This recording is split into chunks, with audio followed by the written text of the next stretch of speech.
The day my parents called a family meeting, I already knew how it would end. They would choose my sister. Again, they always did. But this time, just as my father slid the property papers across the table, the front door opened. A man in a gray suit walked in carrying a leather briefcase. He calmly smiled and said, "I'm sorry, but those papers are no longer valid." The room went completely silent. My sister's smile disappeared. My mother looked terrified, and for the first time in my life, they realized I wasn't losing anymore. If you enjoy emotional family dramas filled with betrayal, shocking twists, legal surprises, and satisfying endings, don't forget to like, subscribe, and turn on notifications. Every week, we bring powerful stories that prove the truth always finds its way into the light. Now, let me tell you how my parents spent 28 years choosing my sister, until one lawyer changed everything. My name is Daniel Brooks. I'm 32 years old. People think family betrayal happens overnight. It doesn't. It begins with small moments, moments that seem unimportant, until one day you realize your entire childhood was built on them. I was 8 years old. When I first understood, I came second. My younger sister, Emily, was 6. It was my birthday. Dad promised he'd come to my school talent show. I waited backstage, looking at the entrance every few seconds. He never came. That evening, he apologized. "I'm sorry, buddy. Emily had dance practice." She couldn't miss it. I smiled. "It's okay," but it wasn't. As the years passed, nothing changed. If Emily wanted piano lessons, she got them. If she wanted a new phone, she had it by the weekend. When I needed a laptop for college, Dad said, "We can't afford it right now." 2 months later, Emily received a brand new car for her 17th birthday. Mom called it a special surprise. I called it another reminder. I never hated my sister. She wasn't the one making the decisions. Our parents were. Emily simply grew up believing everything would always work out for her, because it always had. Instead of complaining, I worked. After school, I stocked shelves at a grocery store. During college, I worked nights delivering food. By graduation, I had no debt, no help from my parents, just determination. I started a small home renovation company with one pickup truck, 3 borrowed tools, and a dream bigger than my bank account. The first 2 years were brutal. Some weeks, I barely paid rent. Some mornings, I questioned whether I should quit. But every customer led to another. Every recommendation brought more work. Slowly, the business grew. Meanwhile, Emily had changed majors 3 times, quit 2 different jobs, and somehow, my parents still described her as our little success story. Whenever relatives asked about me, Mom would smile politely. "Oh, Daniel stays busy." That was all. No mention of the business. No mention of the awards. No mention of the sacrifices. Then one afternoon, Dad called unexpectedly. "We're having dinner Sunday. The whole family." His voice sounded unusually serious. "There's something important we need to discuss." I asked. "What is it?" "You'll find out when you get here." Then he hung up. Sunday arrived. The moment I walked into my parents' house, something felt different. The dining table was covered with folders, legal documents, property maps, bank statements. Emily and her husband, Mark, were already sitting there, both smiling. Mom hugged me. "I'm so glad you came." I looked around the room. "What's going on?" Dad cleared his throat. "We've made some decisions about the future." During dinner, they talked about everything except the reason I'd been invited. Vacation plans, neighbors, the weather. Finally, Dad placed his fork down. "It's time." He opened a large folder. Inside were photographs of the family lake house, the house where I spent every summer growing up. The house Grandpa built with his own hands, the house he'd always told me, "One day, this place should stay with the person who protects the family." I never forgot those words. Dad looked at Emily and smiled. "We've decided to transfer the lake house into Emily's name." Emily immediately hugged Mom. "I knew you'd do the right thing." I sat there quietly, not because I was shocked, because I wasn't. I had expected exactly this. Dad continued. "She has children? You don't. It simply makes more sense." Mom nodded in agreement. We know you'll understand. Those 4 words, I had heard them my entire life. You'll understand. It was always my responsibility to accept disappointment, never theirs to explain it. I calmly asked, "So, that's why you invited me?" Dad looked uncomfortable. "We wanted you to hear it from us." Emily smiled sympathetically. "I hope you're not upset." I looked at her. "I'm not upset. I'm just finished pretending." The room became silent. For the first time, no one knew what to say. Just then, the doorbell rang. Mom frowned. "We're not expecting anyone." Dad stood up. "I'll get it." A few seconds later, he returned, walking beside a man in a charcoal gray suit carrying a leather briefcase. The stranger smiled politely. "Good evening. My name is Richard Hayes. I'm Daniel Brooks' attorney." The color drained from everyone's faces, especially my father's, because none of them knew why my lawyer had just walked into their family meeting. The room became completely silent. Dad looked at me, then at Richard, then back at me again. "You brought a lawyer?" I calmly nodded. "I did." Emily laughed nervously. "Oh, come on, Daniel. This is just a family discussion." Richard smiled politely. "With all due respect." It stopped being just a family discussion the moment legal documents were placed on this table.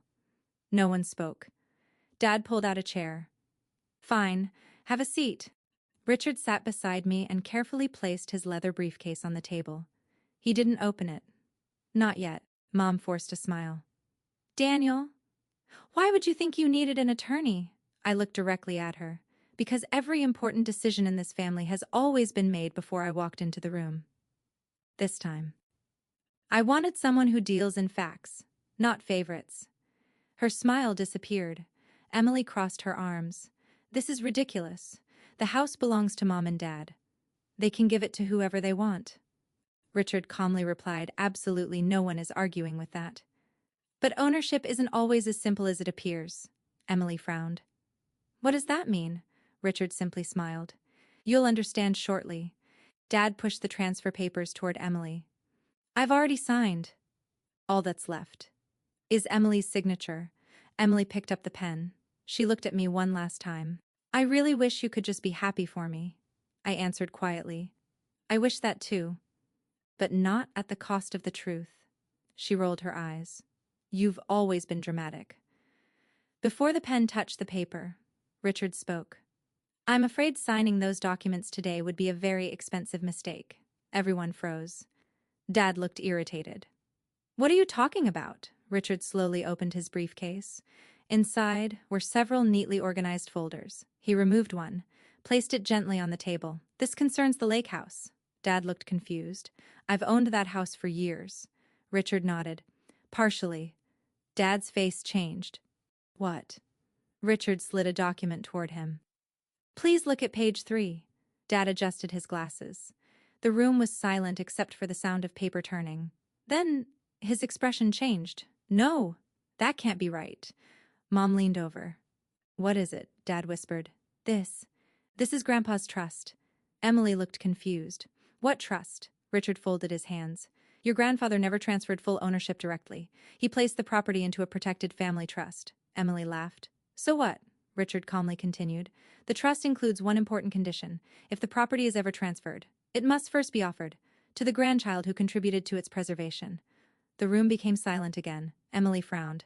"What does that even mean?" Richard opened another folder. "Over the last 9 years, Daniel has paid every property tax, every insurance renewal, every structural repair, every roof replacement, every emergency maintenance bill." He placed receipt after receipt across the table. The stack kept growing. Dad stared in disbelief. Mom slowly covered her mouth. "I never asked for recognition," I quietly said. "I simply didn't want Grandpa's house to fall apart." Dad looked at me. You've been paying those bills?" I nodded. "Since your retirement. You said money was tight. I thought protecting Grandpa's home mattered more than getting credit." Mom started crying. "You never told us." I smiled sadly. "When would I have? Whenever I tried to talk." The conversation always became about Emily, no one argued, because they knew it was true. Emily looked at the receipts. "There has to be a mistake." Richard calmly replied, "There isn't. The total amount Daniel invested, Exceeds $400,000. Emily's eyes widened. What? Dad slowly leaned back in his chair. You spent that much. On the family house? I answered. It wasn't just a house. It was Grandpa's dream. Richard wasn't finished. There is another clause. Dad looked exhausted. What now? Richard opened the final folder. This clause states, if one beneficiary preserves the property using personal funds, and the legal owner knowingly accepts those benefits, that beneficiary gains first legal purchasing rights before any transfer. Emily looked completely confused. What does that mean? Richard answered in one sentence. It means, before this house can legally be given to anyone else, it must first be offered to Daniel. The room exploded. Emily stood up. That's not fair. I have children. I deserve that house. I calmly looked at her. No, Emily. You wanted that house, I protected that house. There is a difference. Dad buried his face in his hands. I never knew. I honestly never knew. I believed him. For the first time that evening, I could see genuine shock in his eyes. Mom whispered, we should have asked where all those repairs came from. Dad nodded slowly. I assumed. They were covered somehow. I smiled sadly. They were. By me. Emily turned toward our parents. Tell him no. Tell him the house is mine. Neither of them answered. For the first time in her life, Emily wasn't getting an immediate yes. She looked terrified. Richard quietly closed his briefcase. There is one final document. He placed a sealed envelope on the table. I was instructed to open this only if today's meeting became necessary. Dad looked at the envelope. So, what's inside? Richard gently rested his hand on it. You'll find out, but first, I believe Daniel deserves the chance to say something. I slowly stood from my chair, looked at my parents, then at Emily, and took a deep breath. Because what I was about to reveal would change our family forever. He slowly stood up.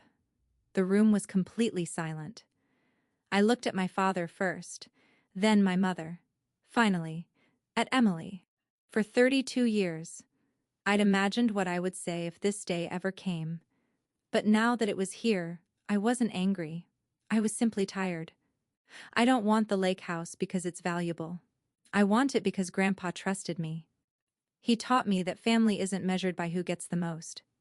It's measured by who gives the most. I looked at Dad. When the roof leaked, I paid for it. When the furnace stopped working, I paid for it. When property taxes were overdue, I paid them. I never asked for repayment. I never even asked for a thank you. Dad slowly lowered his head. I didn't know. His voice cracked. I should have known. I smiled sadly. You never asked. Emily interrupted. So what? You helped. That doesn't mean the house should be yours. Before I could answer, Richard quietly stood up. I believe it's time. He picked up the sealed envelope, removed a folded document, and placed it in front of my father. This letter was written by your father, Mr. William Brooks, 3 months before he passed away. Dad froze. That's Dad's handwriting. Richard nodded. It is. He looked toward my father. I believe you should read it aloud. Dad's hands trembled as he unfolded the letter. He began reading. If you're reading this, it means the family is arguing over my lake house. I hope that day never comes. The room was completely still. Dad continued. A home should never destroy a family. That's why I watched carefully, to see who truly cared for this place. Emily's smile slowly faded. Dad kept reading. Daniel never knew I was watching. He repaired broken windows, fixed the dock, paid workers himself. He protected this home, even when no one thanked him. Mom covered her face. Tears rolled down her cheeks. Dad could barely continue. Emily loves visiting the lake. Daniel protected it. There is a difference, Emily whispered. No. The final paragraph changed everything. If one day this property must belong to someone, give it to the person who served this family, not the one who expected it. Love should be rewarded. Sacrifice should never be ignored. Dad couldn't read anymore. He broke down crying. The letter slowly slipped from his hands. No one spoke. For nearly a minute, the room remained completely silent. Then, my mother walked toward me. She was crying harder than I'd ever seen. I'm sorry. I failed you. I kept choosing what was easier, instead of what was right. She hugged me tightly. For the first time in years, it felt genuine. Dad stood beside her. I spent my entire life believing I was treating both of my children equally. I wasn't. I kept asking you to understand. But I never tried to understand you. He looked directly into my eyes. I'm ashamed. I nodded quietly. Thank you for finally telling me the truth. Emily suddenly stood up. This isn't fair. You've turned everyone against me, I calmly answered. No, the truth did. She looked at our parents. Say something. Neither of them moved. For the first time in her life, she wasn't the center of attention. Richard cleared his throat. There is one final legal matter. Everyone looked toward him. The trust gives Daniel first legal purchasing rights. He smiled. But Mr. Brooks has already informed me that he has no intention of forcing his family out. Emily looked confused. What? Dad looked at me. You. You don't want us to leave, I smiled. No. I never wanted revenge. I wanted respect. I picked up the property documents, signed one page, then handed them back to Richard. I accept ownership. But I also establish a family trust. Dad looked confused. What does that mean? It means no one can secretly sell Grandpa's house. No one can take it for themselves. It will always belong to the Brooks family, as Grandpa wanted. Mom burst into tears again. Dad hugged me tightly. I don't deserve a son like you, I smiled. Maybe not, but you're still my father. Emily quietly sat back down. For the first time, she wasn't angry. She was embarrassed. She looked at me and whispered, I never realized how much you'd done, I nodded. I know. She slowly wiped away her tears. I'm sorry. I spent years accepting everything, without asking who sacrificed for it. I smiled. I forgive you. But forgiveness only matters when actions change, she nodded. They will. 6 months later, something incredible happened. Dad retired completely. Mom started volunteering at a local community center. Emily found a full-time job. For the first time in her life, she earned something entirely on her own. Every summer, the whole family gathered at Grandpa's lake house, not to argue, not to compete, but to remember the man who taught us that character is worth more than property. One evening, Dad handed me Grandpa's old toolbox. Inside was a handwritten note I'd never seen before. It simply said, The strongest foundation isn't poured with concrete. It's built with honesty. I smiled, because Grandpa had been right all along. Sometimes, life doesn't give you justice immediately. Sometimes, it waits until everyone is finally ready to see the truth. My parents spent years choosing my sister, but the day my lawyer walked through that front door, they finally realized that the child who had quietly sacrificed everything was the one they had overlooked all along. If this story touched your heart, don't forget to like, subscribe, and share it with someone who believes that love should be shown through actions, not favoritism. And always remember, the greatest inheritance isn't a house. It's being the kind of person others can trust when no one is watching. The end.